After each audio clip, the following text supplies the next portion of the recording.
All right, welcome, ladies and gentlemen. Salute, what's happening? And I thank you for tuning in.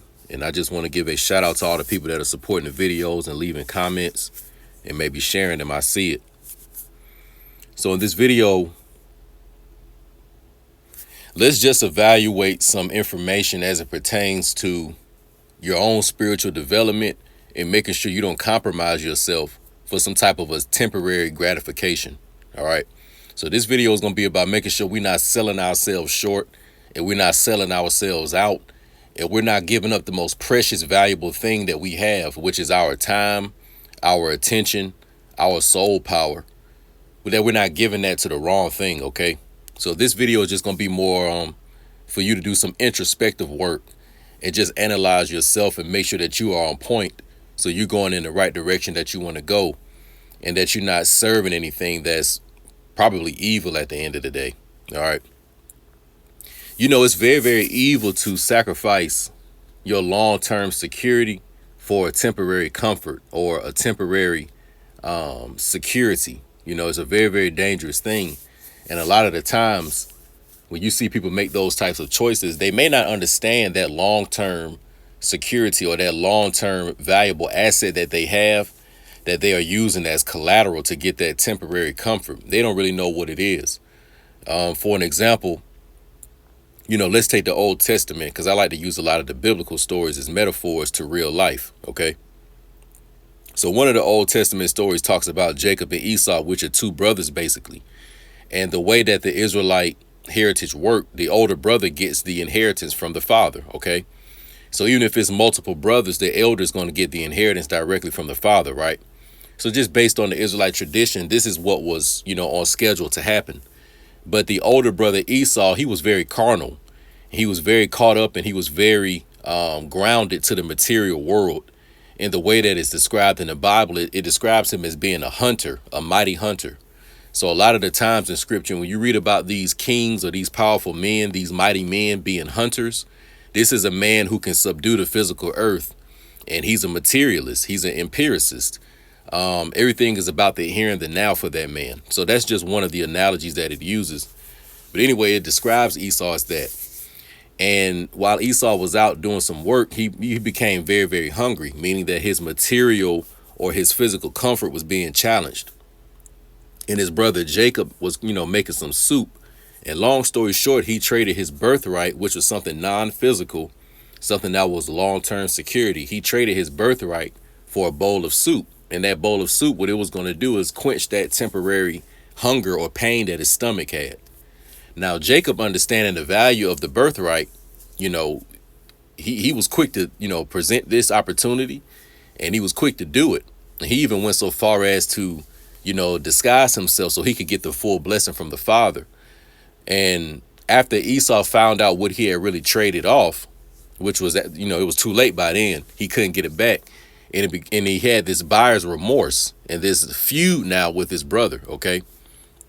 So that's an example of, you know, trading something that has a long-term value for temporary comfort. Another biblical character or, you know, historical biblical person that you saw do this was King Solomon, you know, one of the Old Testament kings. And, you know, beginning in the beginning of his career, King Solomon had a relationship with the Almighty, and he was blessed with wisdom and he was blessed with an empire. But Solomon got to a point where he wanted to continue to expand. And maybe he wanted to expand into regions or go beyond his limitations. And in order to go into neutral zone, or not even neutral zone, but really forbidden territory, in order to do that, you're now going into somewhat of a Tower of Babel like situation. And when you do that, the Almighty is going to remove his quote unquote hand from you. Or in other words, if you choose to go into a zone where you're not supposed to be, then whatever happens to you is on you. So your free will is you can do what you want with your free will, but if you end up getting burned or hurt from making a poor choice, then you're going to have to deal with the consequences that come with that. Just like the creators of the Tower of Babel and just like Solomon. So by Solomon wanting to expand his power and his empire, he started to marry a lot of women from other nations to seal these deals. And by doing so, he started to build these high temples and high places to some of these false gods and idols that these women or these other nations were worshiping, that he was doing business with. You got to understand, in the ancient world, when you read about, these civilizations worshiping a false idol, the false idol isn't what they're really worshiping. Okay. What they're looking to get is some type of a physical comfort or temporary comfort to make make their life easier in this, world that we live in, this earth. So whether they were praying for rain or sacrificing for rain, whether they were sacrificing so they could have an abundance in their crop, no matter what it was they were sacrificing for, it was always some type of a material, or we'll say earthly treasure that they were looking to get. They never really a sacrifice for something spiritual or something long term. It's always for something in the here and the now. And that's where you'll get these stories about like the Faustian pact, or somebody doing a quote unquote deal with the devil. So whenever you hear about these situations where somebody did a quote unquote deal with the devil, all that means is they sacrifice long-term security, which is the soul, even if you don't understand what a soul is, but they sacrifice long-term security for temporary comfort. So I don't mean necessarily, sacrificing to an evil, malefic being that you can't see. You may have some people that engage in that, but just on an everyday basis. So, if you, let's say if you, some of the brothers out there, you may get an urge and a feeling sometime like, damn, I want to have sex. I want some sex. And you may be focused on your mission and your objective, but hey, you're still heterosexual. You still want to hang out with the woman, right? So if you know that getting in a long-term relationship right now is going to take you off your goal, but that feeling of that earthly pleasure of the sex, if you start to prioritize that more than what your long-term goal is, then you'll sacrifice it for that temporary comfort. So you'll get into some fake, faulty relationship that's going to end up unraveling anyway. But if you do that, then you've made a sacrifice to the devil. You sacrifice your long-term comfort, which is you meeting your objective for a temporary pleasure. So it could be something as simple as that. It could be you still working at a job, or these low-level financial opportunities that are coming your way, but it's preventing you from getting to your long-term goal, your long-term objective of why you're here on this earth. If you're doing that, then you've proverbially made a sacrifice to the devil. Okay. So another example I want to give you is, before we go into the devil's advocate, but just to wrap up Solomon, when you read about the Israelites worshiping Molech, they got the Molech worship from the ancient Canaanites. And you have to remember also that when they were leaving from Egypt and they were in the wilderness for a long time, these people had been deprived. You know what I'm saying? They had a lack of resources and things were tough. So remember, you're not going to ever make that sacrifice to the devil or do a deal with the devil when everything's going good in your life. So keep in mind, too, that when you're in a state of weakness or a circumstance of weakness, you feel like you may be lacking, or any kind of lower level mentality or emotion that you may be in, you got to be very, very careful. Like when you're desperate for money and stuff like that, you got to be very, very careful when you're in that state of being, because usually these are when the negative financial opportunities somehow, some way start to show up in your life. Okay. But when the Israelites went into Canaan, Canaan was a very, very, rich and wealthy civilization. You know what I'm saying? They had a lot of resources that were flowing through the economic system. So when the Israelites saw, these people with all these resources and they were worshiping Baal, the false idol, it was easy for them to say, oh, the correlation is it's pairing. And in number of human psychology and human behavior, in the ancient world, they would pair the false idol with some type of a favorable outcome that they wanted in the physical world. That's really what they would do. So they would think that praying to this false idol is going to lead to, if we send this ship and it has all this, these different natural resources that we're trying to trade, then it's going to actually make it. Like right now, it's a Hurricane Helen, going through Florida and Georgia right now. So what some of the ancient Canaanites and Israelites would do is let's say if you were in Miami right now and you had some, resources that you were trying to get to the Carolinas, but right now it's kind of a storm, but you already have sent off the ship, and you invested all your money into this and you need this harvest to return. So what you would do is you would sacrifice to Baal, who was a rain god or a storm god, in order to, get a return on your investment. So that would be an example of that. But, whenever you hear about these false gods, they're really just gods of material comfort. And we still have a lot of false gods here today that we worship, just in different forms. But, another example, though, is like one of my favorite movies, The Devil's Advocate. with Al Pacino and Keanu Reeves. Where, long story short, Keanu Reeves was a lawyer, and he said he didn't know he was sacrificing his wife, but he found out in the end that really he had sacrificed his wife for money and litigation success, you know, and he was so power hungry that he didn't catch on to it until it was too late. All right. So by the end of the movie, he had to use his own free will to clean that negativity out of his life and basically give it all up. You know what I'm saying? So that's another thing too. Like I laugh at a lot of these entertainers and these celebrities and people you see on TV. It could be politicians, it could be anybody, you know. And I may not know these people's personal lives, but I just may see certain things with their conduct and behavior, you know, certain things you may see with them on the internet, and they'll talk about, you know, oh, I want to thank God when they get these awards and stuff. Like this dude Puffy Combs. I remember it was it may have been last year or the year before that, but it was like the VMA Awards or something. And I remember he had on all red and he was dancing or whatever, and he got some award. But I remember him saying that he wanted to thank God and all this other stuff and yada, yada, yada. And I remember just laughing to myself like, you know, I wonder if the people know what God he's talking about. Because that term God is very generic. Are you talking about God with a big G or God with a little g? You know, me personally, I try to use the term the Almighty. That's the big God. That's the actual creator. There is no higher than that. That's the Alpha and the Omega. The little gods are all the smaller, lesser beings in creation. You got powerful men on earth that are little gods. And you got probably living organisms and living beings that we can't see that are little gods. So when these people be talking about, I want to thank God and all that, nah, the devil can bless you too. Molech can bless you too. Lucifer can bless you too. You know what I'm saying? Asmodeus can bless you too. You know, Azazel can bless you too. Whatever these, you know, malefic entities that you've done a pact with, it can bless you too. You know, that bullshit ass job you got, it can bless you too. You know what I'm saying? It can pay you basically to give your dream up. That's a blessing from the devil. All right. So just be careful about, you know, when people do that. Another thing that was very interesting, I heard the brother Dame Dash do an interview where he talked about, you know, some of the things going on in the Puffy situation, etc.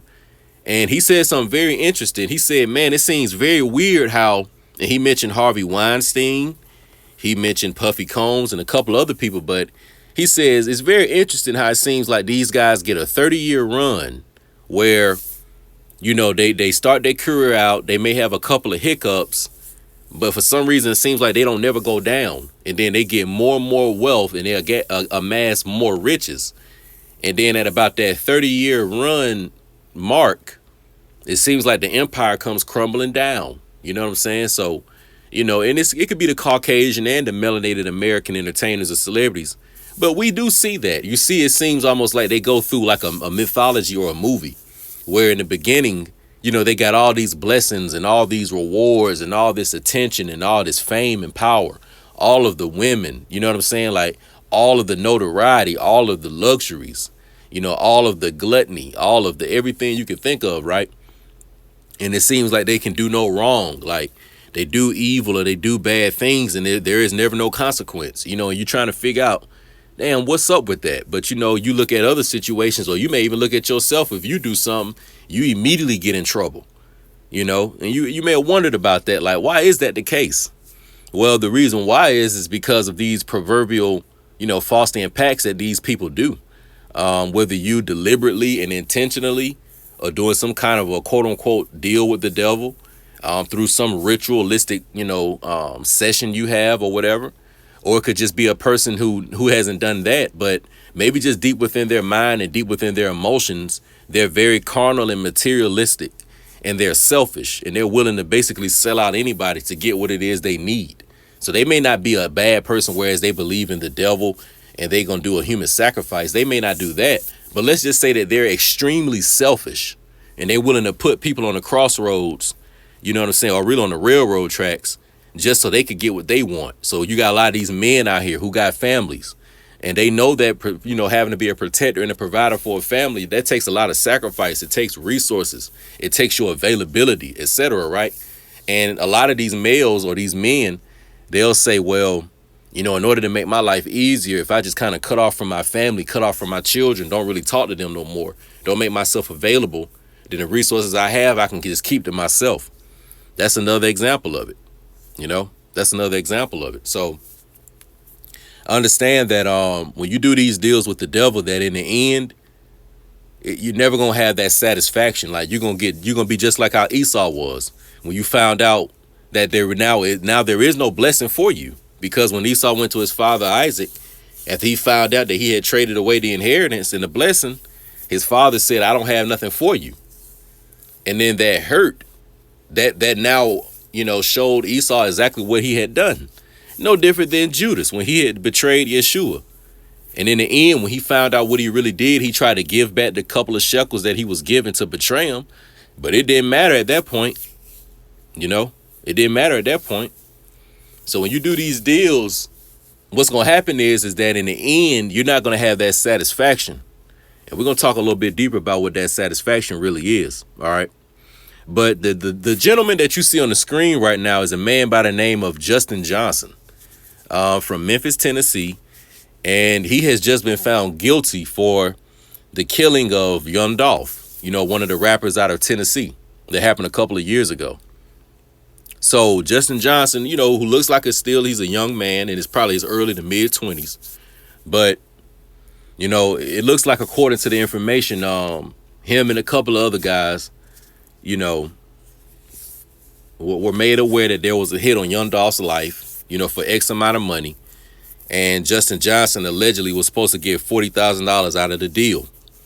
And we all saw the video where Young Dolph was at the cookie store with his brother, and two men, ran up on the cookie store door and window.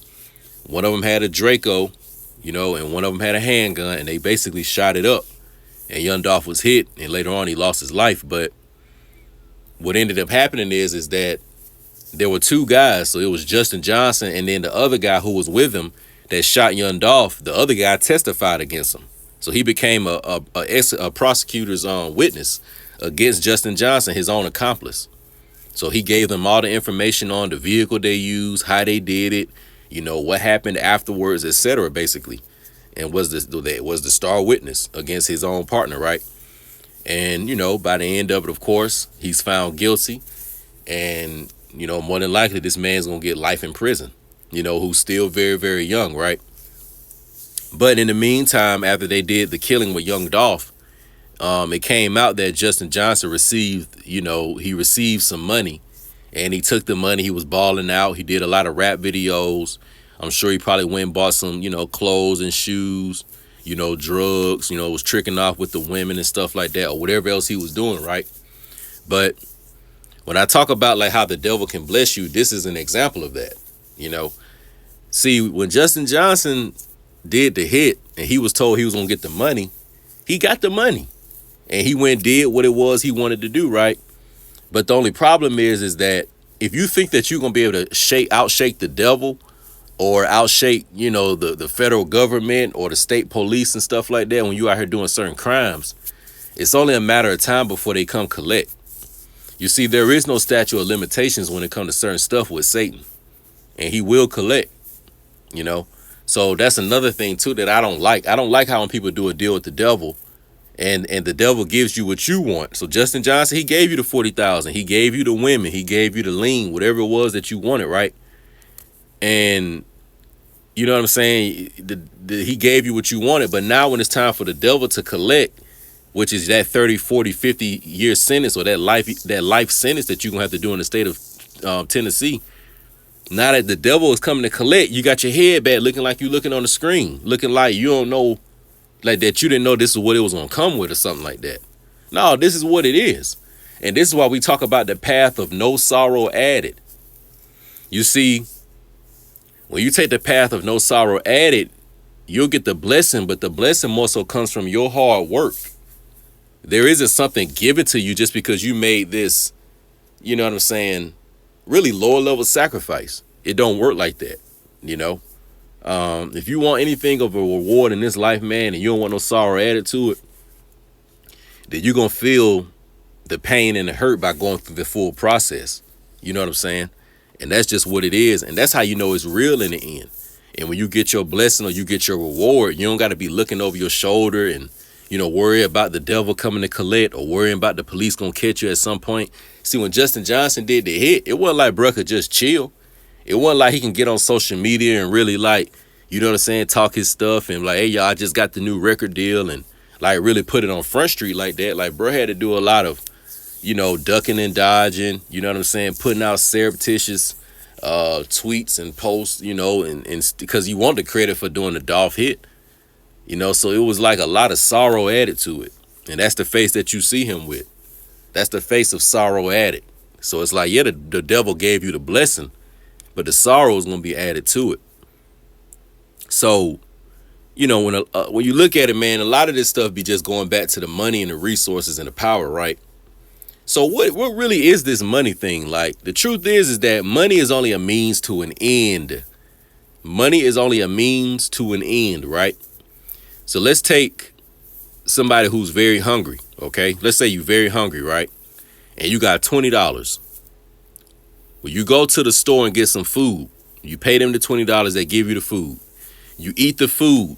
When you eat the food, the end result is going to be that feeling of satisfaction within your physical body, within your stomach, that comfort that your body feels, right?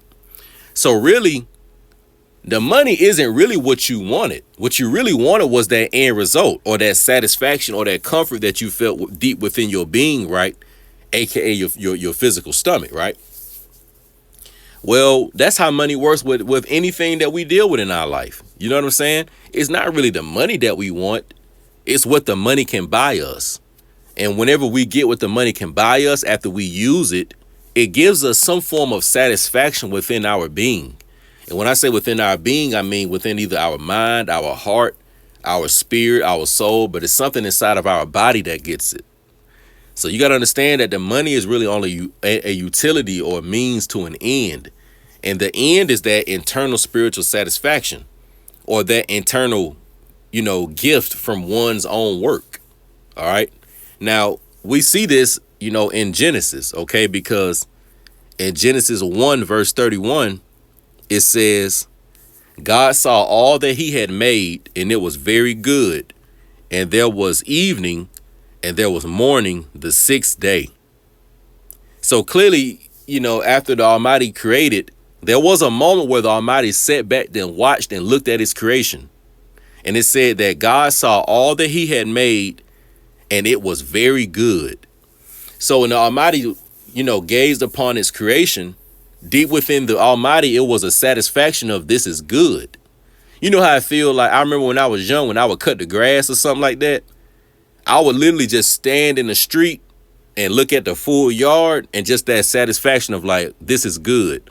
Or that feeling of like, let's say if your car need to be washed and you go and wash your car and stuff and you sit back and you look at it and you just nod your head, you say, this is good, right? It's a satisfaction feeling deep within inside of you. That's really what all this is about, okay? And when you do a deal with the devil, you trade that opportunity to get that satisfaction within yourself. Let me say that one more time.